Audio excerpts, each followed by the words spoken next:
We're in Ephesians chapter 4, 17 to 32. This passage is super dense. There's so much here. We could easily spend a couple of weeks just on this passage. Let me frame where we're at, big picture. We are working through Ephesians, and kind of the guiding question that we are asking is, how do you actually think? We're working through Ephesians, guiding question, how do you actually think like a first century Christian?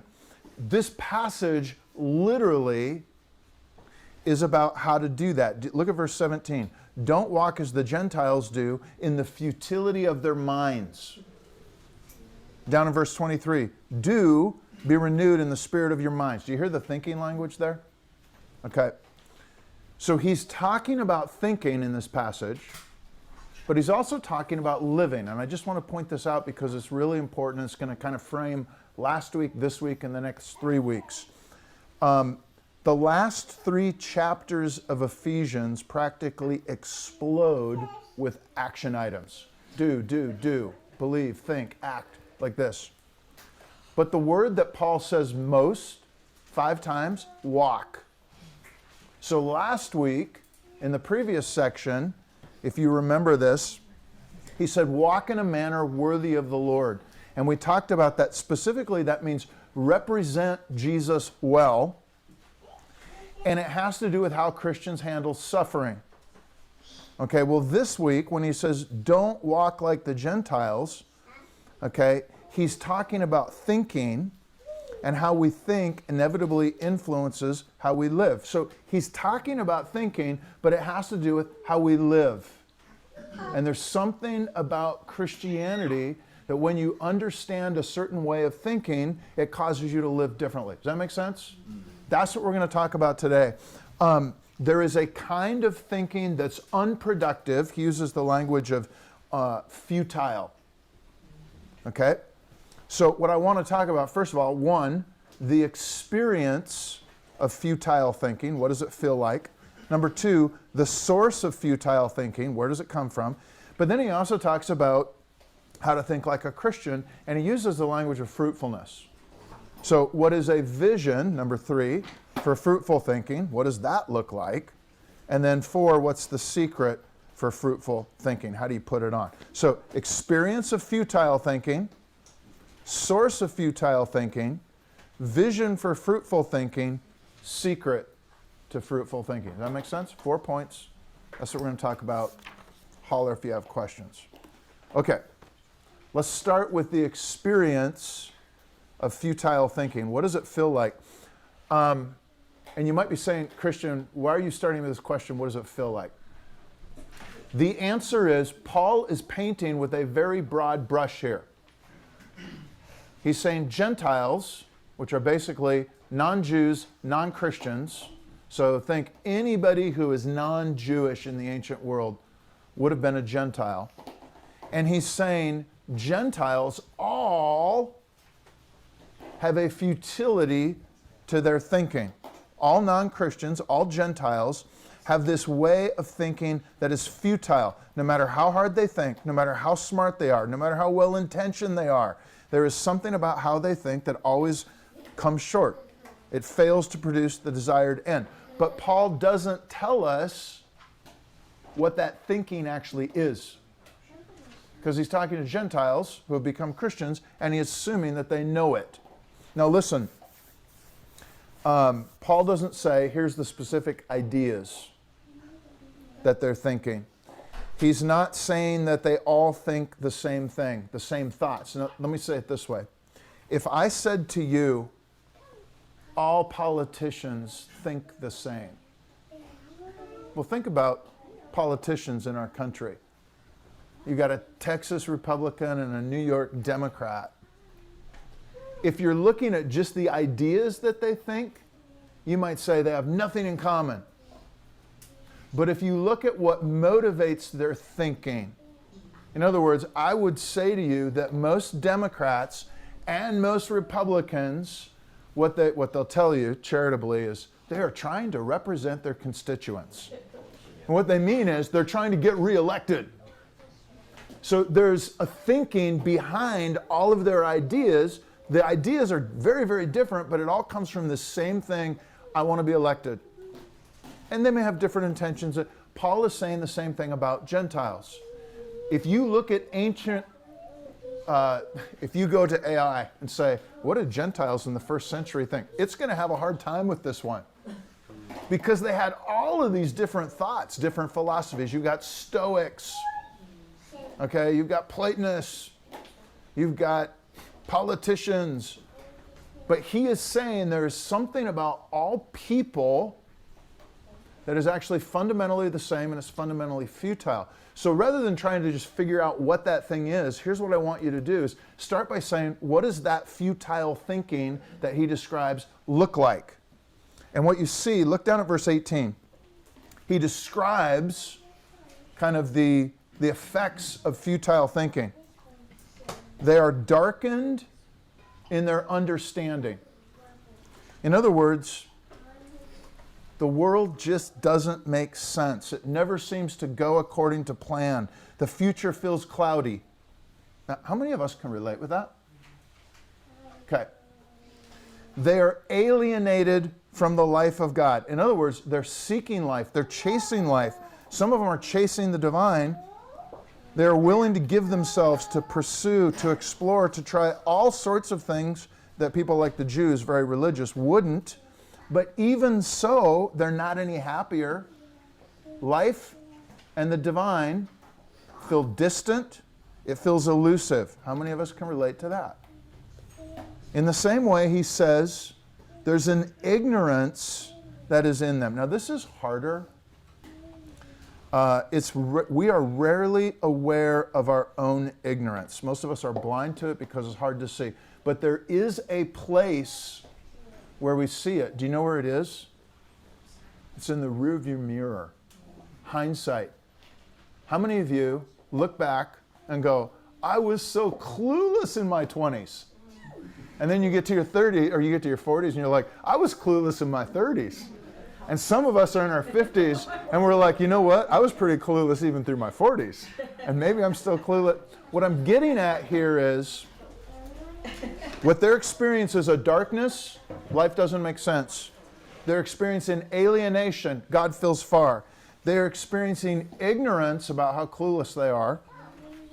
And there is a hardness of heart, a tendency to dig in heels, to be defensive, especially with the people they're closest to. So when they disagree about something, they can't seem to make progress with it. They seem to get stuck. Now listen, can you guys identify with any of this? Okay.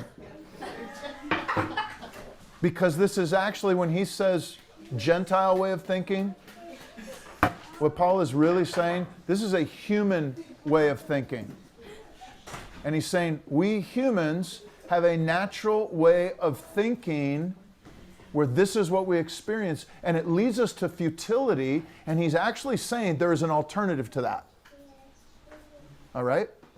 When he says, don't walk as the Gentiles do in the futility of their minds, he is implying there is a way to walk that is going to lead you out of futility into fruitfulness. Okay, so that's the first point, is just the way to understand the futility here is to kind of look at the effects. And then you say, what is behind that futile thinking? Where does it come from? What's the source? This is the second point. Now, again, this is hard because Paul doesn't spell it out for us. So I'm going to make an educated guess, and then we're going to test it together. You ready? In the Old Testament, I know some of you hate the Old Testament, but it's good for you, like vegetables. Read it. In the book of Judges, this is before they've already received the law. They're living in the promised land, but they don't have kings yet. They don't have leadership. Very sporadic. And one of the things that gets said over and over again in the book of Judges, do you know what it is? Everybody did what was right in his own eyes. And what I would argue here is the way of the Gentiles is the very same thing. And I actually think it's the way of America too. We tend to do what we think is right for you. You follow me on this? Okay. In other words, the way of thinking, the source of futile thinking, I think, is this attitude that says, I know what's best. I'm going to decide what's right. All right? Now let me give you a little evidence for that. Let's test it. Look at verse 19. What does he say? They've become callous. They are hard towards anything outside of themselves. Do you know anybody who has maybe made this comment in the past week or two? You know how we're cutting off aid all over the world? And I've heard people say that, like, who cares? It's not our job to take care of those people. And what's an interesting thing there is just a callousness towards the suffering of humanity. Okay? Now, I'm not going to try to give a political, I'm not trying to get political here, but I'm just pointing out the Gentiles, ancient Rome, experienced a tremendous amount of callousness towards human suffering because they were neck deep in it. And one of the things, we talked about this last week, Christians had an uncanny ability to embrace suffering, to enter suffering, to sit with others in their suffering. Well, listen, if you are primarily about what seems right to you, suffering never seems right to you. You won't go anywhere near it if that's behind your thinking. Look at what he says next. So they're callous. They've given themselves to sensuality. In other words, if it feels good, do it. Right after that, it says he's greedy. They're greedy. Driven by hunger and appetite. They're ravenous because they're empty. Eat. How many people do you know that have basically said, I will eat or drink from whatever, platter or cup looks good to me? In other words, I'll give myself anything that seems appealing. And yet they're not any more happy or any more satisfied. The point is, I think that when we pursue what feels good for me, it's never going to fill you up. It's never going to satisfy you. And so it says they practice every kind of impurity. Think about this. In our culture now, people regularly do things and think they're absolutely fine that would make their parents or grandparents blush. In other words, we have moved. There is a movement to this I decide what's right for me mentality, and it pushes you deeper and further into callousness, into what feels good, into hunger and thirst because it's not satisfying, so you go a little further. And he said it leads into impure things. Okay, now listen. How many of us can relate to that? Even if you're not, living there. Most of us have spent time there. Most of us know people. In fact, most of the people we know, this is the world they inhabit. What seems right to me? What's going to make me feel better? And I think what he is saying is that's Gentile thinking. That's not Christian thinking, not first century Christian thinking. Okay, so 3, what's the alternative? What is Paul's vision for fruitful thinking? What does that look like? I think that Paul is saying a Christian way of thinking leads to things like this. And you get this section in verses 25 to 32. All right? There are a ton of examples in verses 25 to 32. I'm just going to give you 3 and try to briefly unpack them. You can go back yourself and be like, oh, what about some of these other, and try to unpack them the same way. All right. 3 examples, first of all, of what fruitful thinking looks like. First one, radical honesty. All right? Look there. Verse 25, having put away falsehood, let each one of you speak the truth with his neighbor, for we are members of one another. In other words, early Christianity says there is something about a Christian way of thinking that leads you to be radically honest. And Nick already shared an example, okay, where it's like, when I talk about radical honesty, most people are kind of honest, mostly honest. Honest when it suits them. But I think early Christians were learning to be honest all the time. I'm going to give you a couple of examples. When he talks about putting away falsehood, what might that mean? To be truly honest. Here's a personal one. Nick's not the only sinner in the room. A couple of weeks ago, Marilyn and I are sitting in the evening, we're listening to music, we're having quality time together, looking on our phones. It's terrible. Okay. Both of us are like looking at our phones. I'm reading the news. And while I'm reading the news, here's the confession. Up pops this like picture of some, let's call it scantily clad person. And I'm like, oh, whoa. Okay. And I'm like, I wonder what happens if you click that picture. Where does it go? Okay, I'm just thinking this. And Marilyn right then goes, what are you looking at? The news. Now listen, you know what hit me? I just lied to my wife.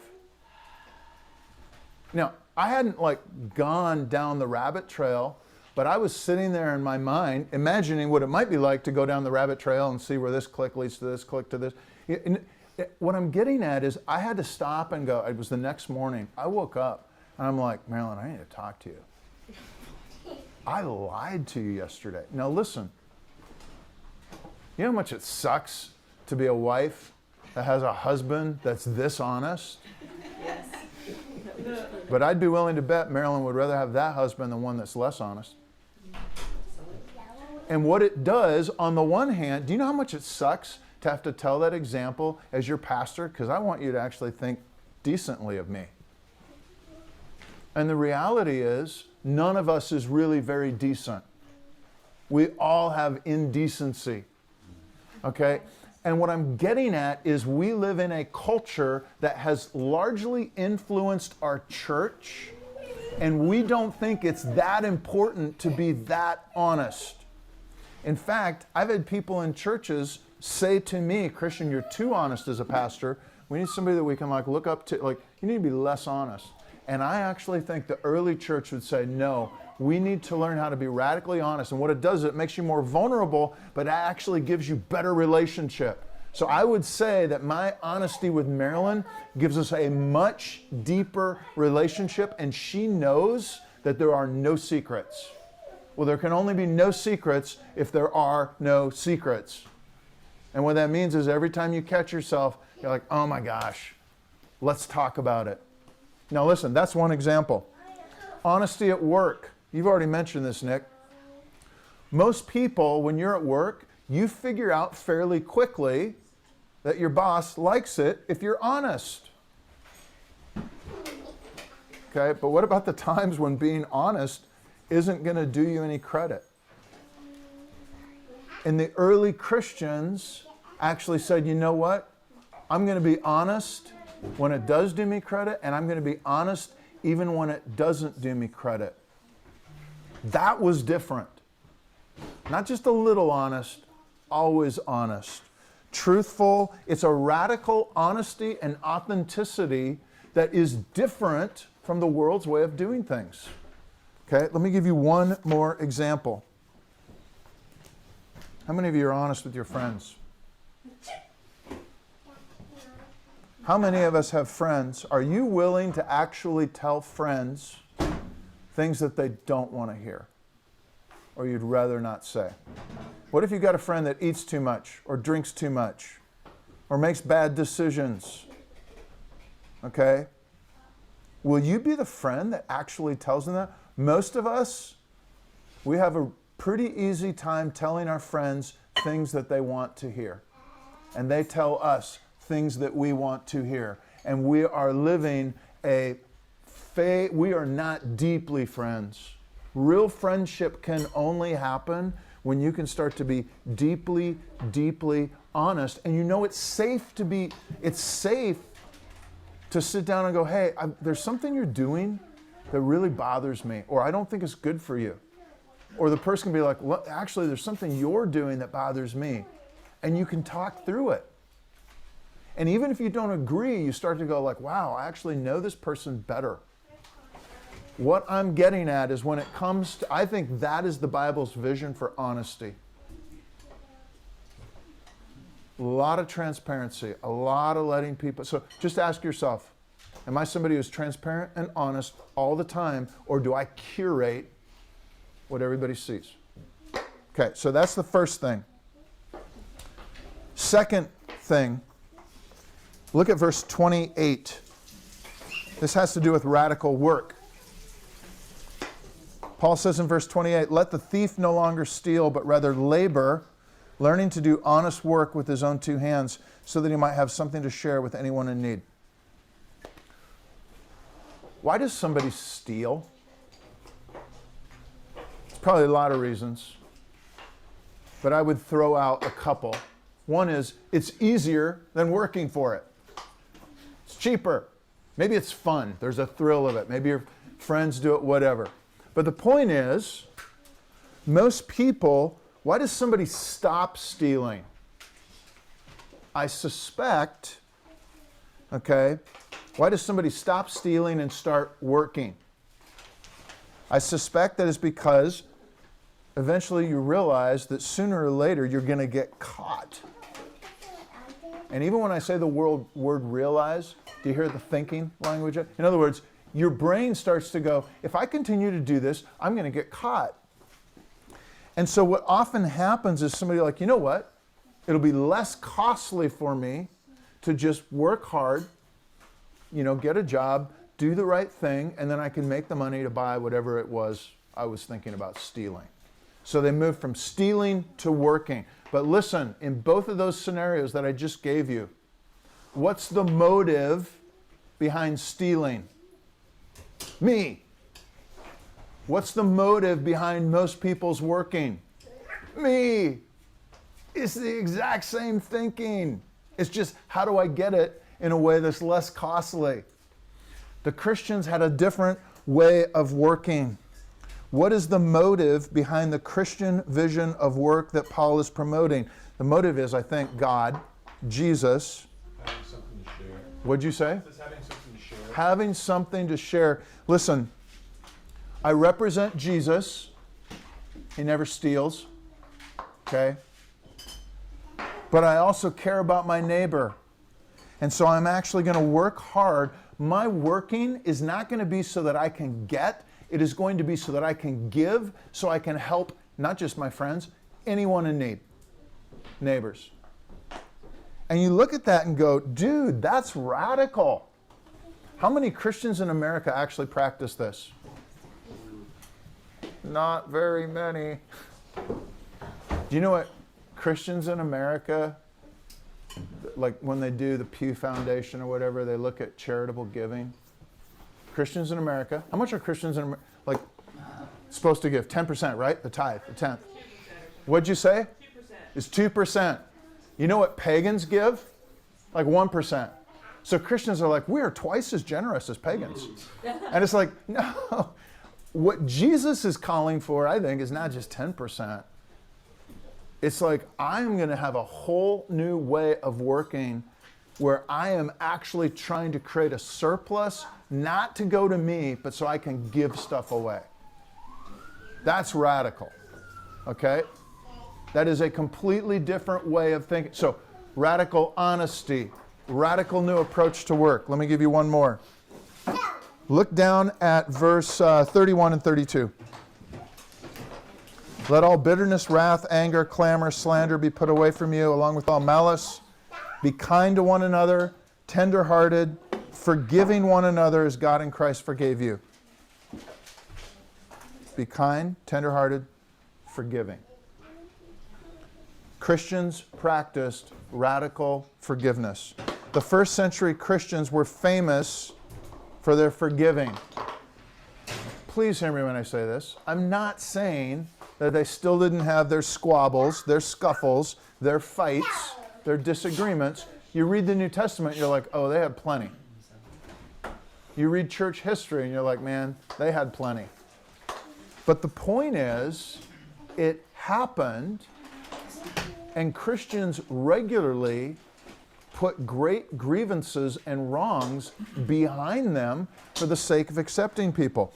The first century Christians, if you read the book of Acts, guess what? They received Paul, who was Saul, who had been killing Christians. It is very difficult for me to, like, listen, we have people in the church today that screw up and fail. Not even killing people. I'm just talking like, whether it's financial infidelity or, discretion, whatever. Christians in America today have a long list of unforgivables. Christians in the first century church were like, there was that guy who actually is responsible for some of my friends and family who are dead now. And guess what? He believes in Jesus. Come on in, brother. Can I say something real quick? Yeah.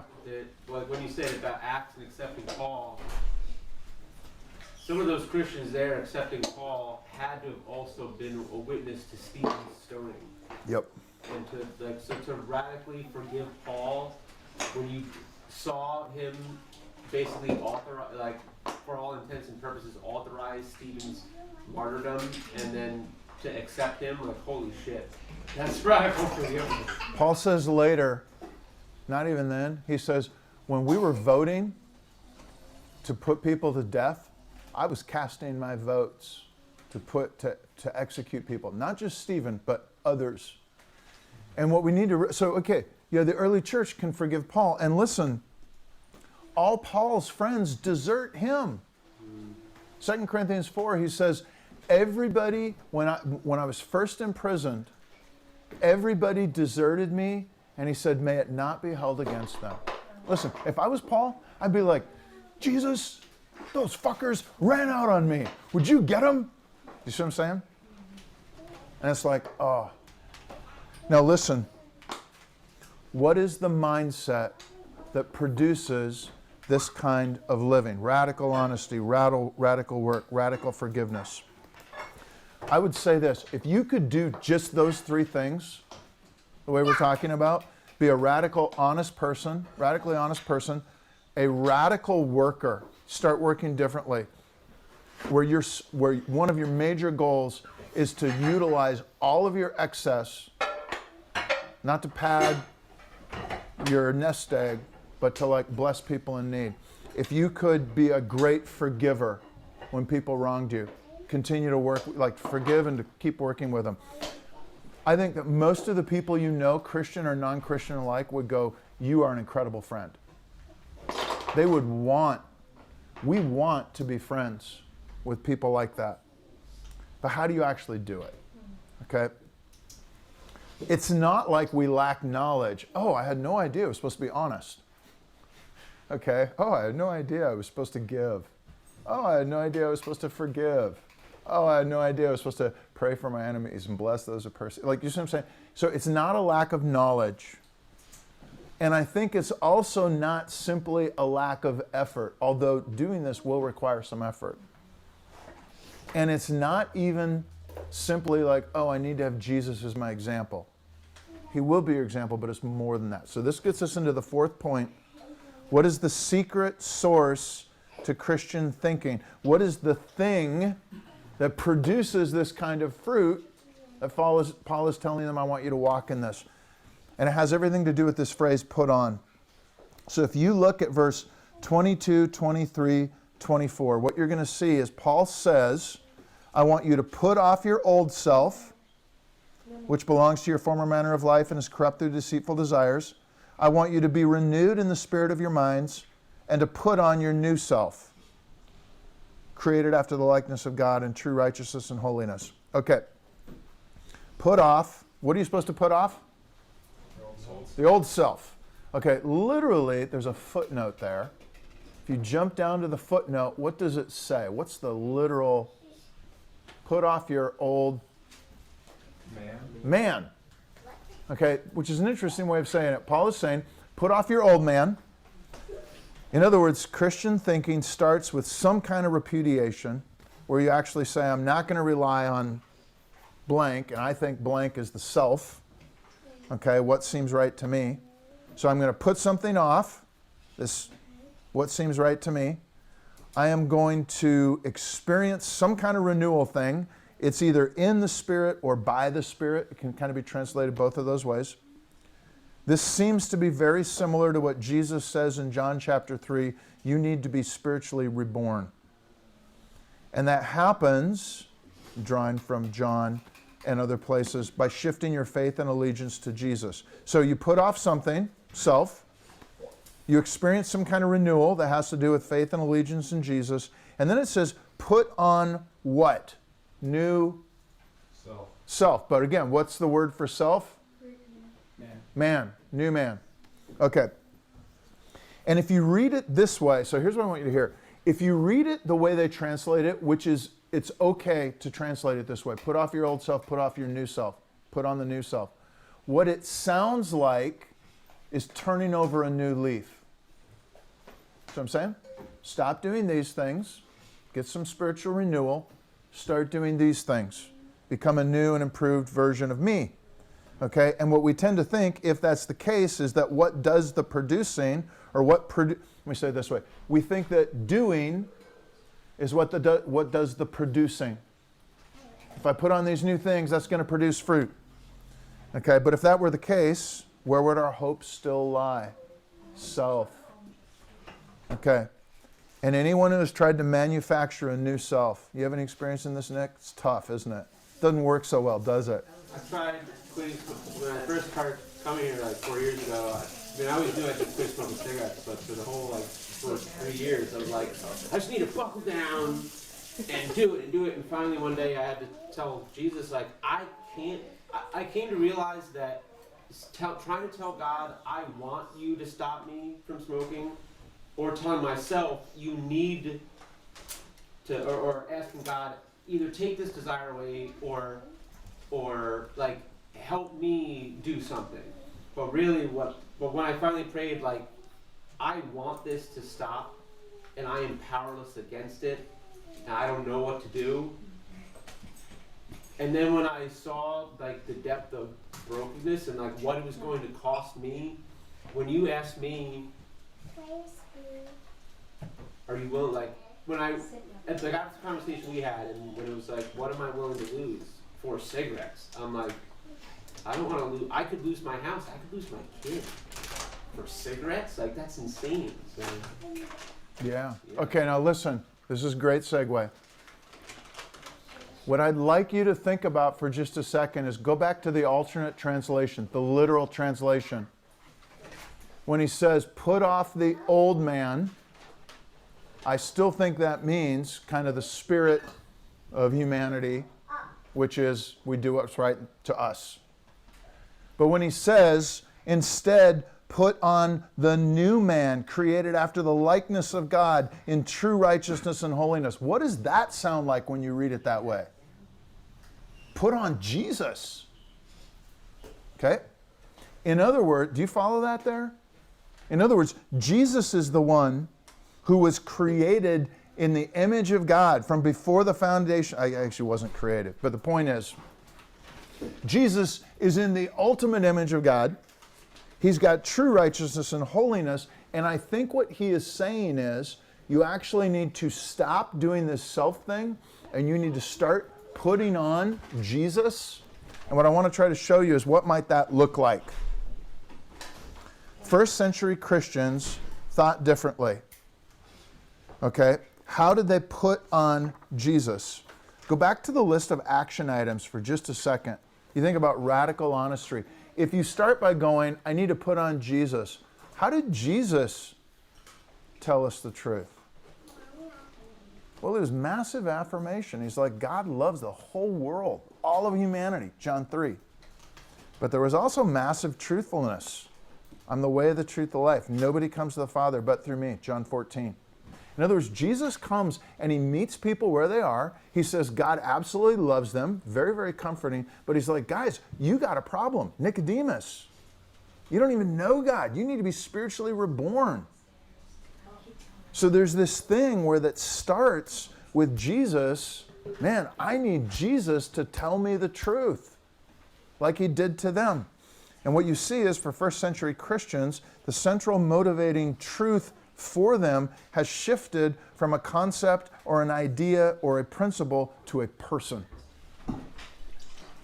What they're actually doing is saying, I'm putting on a person. Whatever Jesus says, I'm with him. Okay?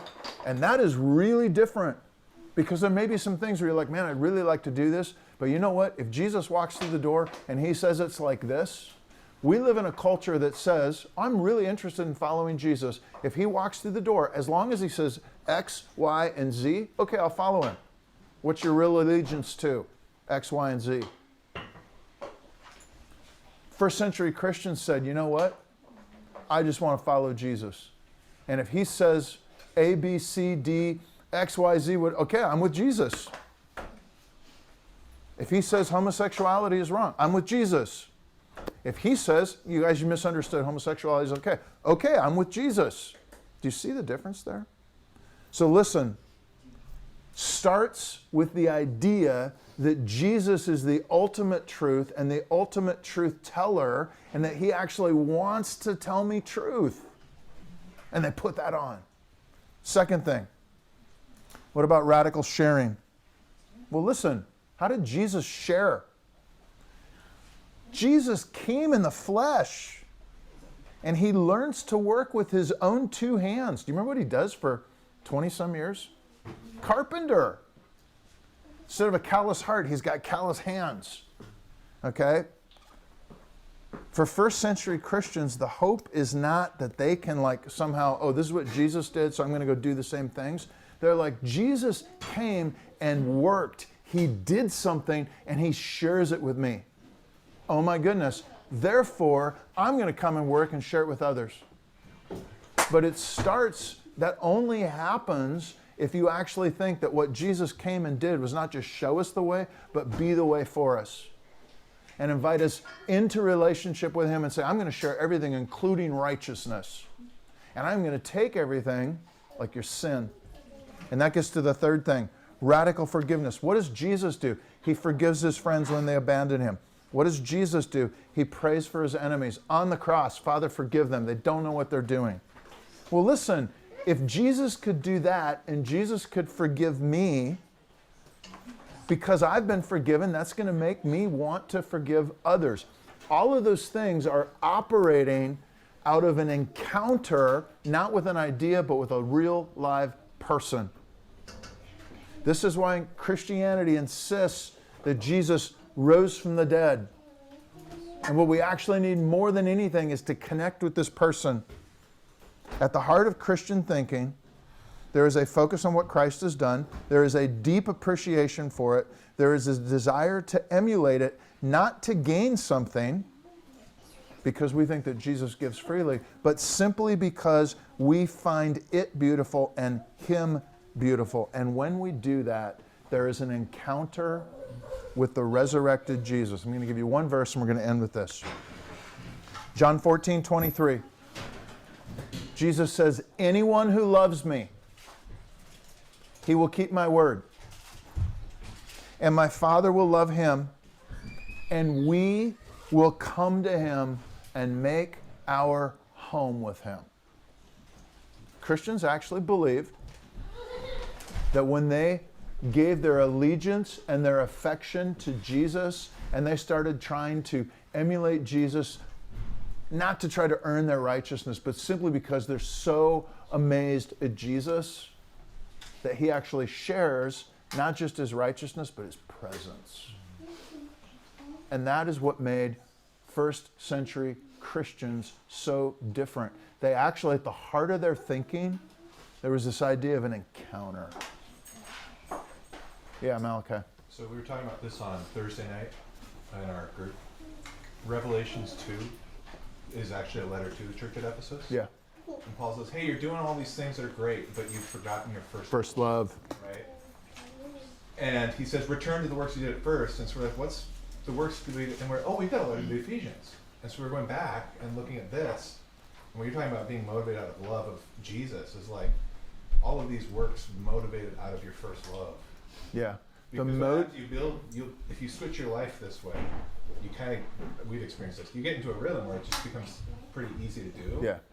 And then you forget about what's motivating it, and you just kind of run on cruise control. Yeah. All of a sudden, The motivation for Christians is not love of self, it's love for Jesus as a real live person. Amen. Okay?